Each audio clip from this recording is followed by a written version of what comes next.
Hello, je vous propose de faire un exercice sur les espaces vectoriels et plus précisément sur les familles libres et les bases d'espaces vectoriels. L'exercice est affiché juste au-dessus et on corrige tout de suite. C'est parti. Donc l'exercice est le suivant, soit V1, V2, V3, une famille de vecteurs de R2 avec V1 de coordonnées 1, 2, V2 de coordonnées -1, 4 et V3 de coordonnées 3, 6. Montrer que la famille V1, V2 est une famille libre de R2. Donc je rappelle évidemment la définition d'une famille libre, donc elle est indiquée ici.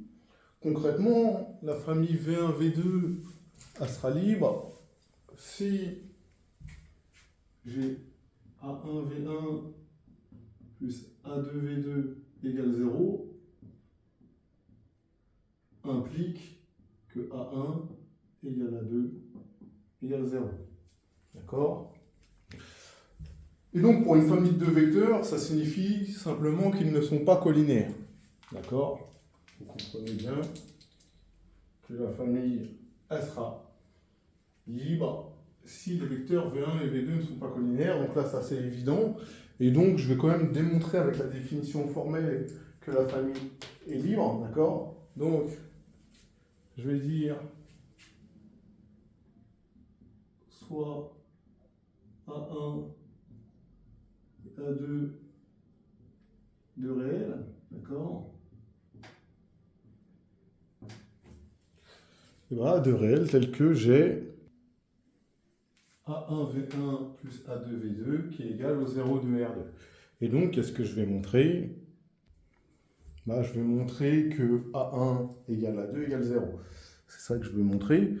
Comment je vais faire? Ça va être assez simple. Donc A1V1 plus A2V2 égale 0 de R2, c'est équivalent à dire quoi? V1, je me rappelle que c'est le vecteur de coordonnées 1, 2. Donc ici, j'aurai 1 à 1, et là, je vais mettre 2 à 1. Comme ça, ici, j'ai le vecteur A1, V2, 1. Et ensuite, V2, c'est le vecteur de coordonnées -1, 4. Donc ça me fera moins A2 plus 4A2. Et le 0 de R2, c'est le vecteur avec les deux zéros. D'accord? Ça va être assez simple à résoudre. C'est équivalent à quoi? Donc, première ligne, évidemment, qu'est-ce que j'ai? J'ai A1 qui est égal à A2. D'accord? Je vais travailler par substitution et non par combinaison linéaire. Donc, j'ai A1 qui est égal à A2. Comme j'ai A1 qui est égal à A2 ici, ça va me faire 2A2 plus 4A2, c'est-à-dire 6A2 égale 0.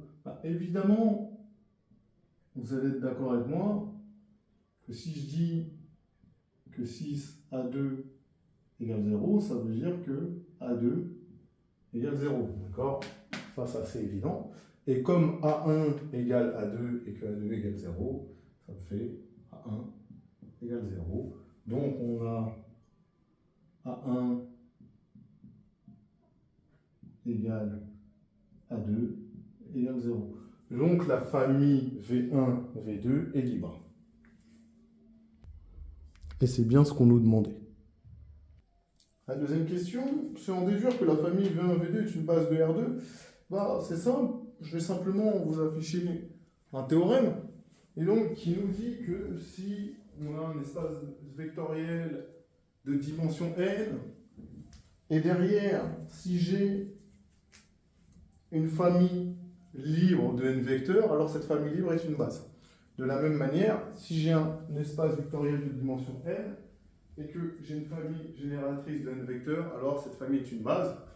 Donc, étant donné que j'ai une famille libre de deux vecteurs et que R2 est de dimension 2, la famille V1, V2 est une base de R2. Voilà. La troisième question, elle est simple. On nous dit la famille V1, V2, V3 est-elle une famille libre de R2? C'est impossible.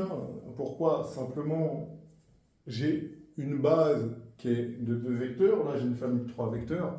Sachant que V1, V2 c'est une base, ça veut dire que V3 va s'exprimer comme une combinaison linéaire de V1 et V2. Et ça se voit à vue d'œil, d'autant plus que V1 est collinéaire à V3. Donc je peux dire que V3 il est égal à 3V1 plus 0V2. Et donc la famille V1, V2, V3 n'est pas libre. Et donc ça ne peut pas être une base non plus. Voilà, petit exercice, tranquillou.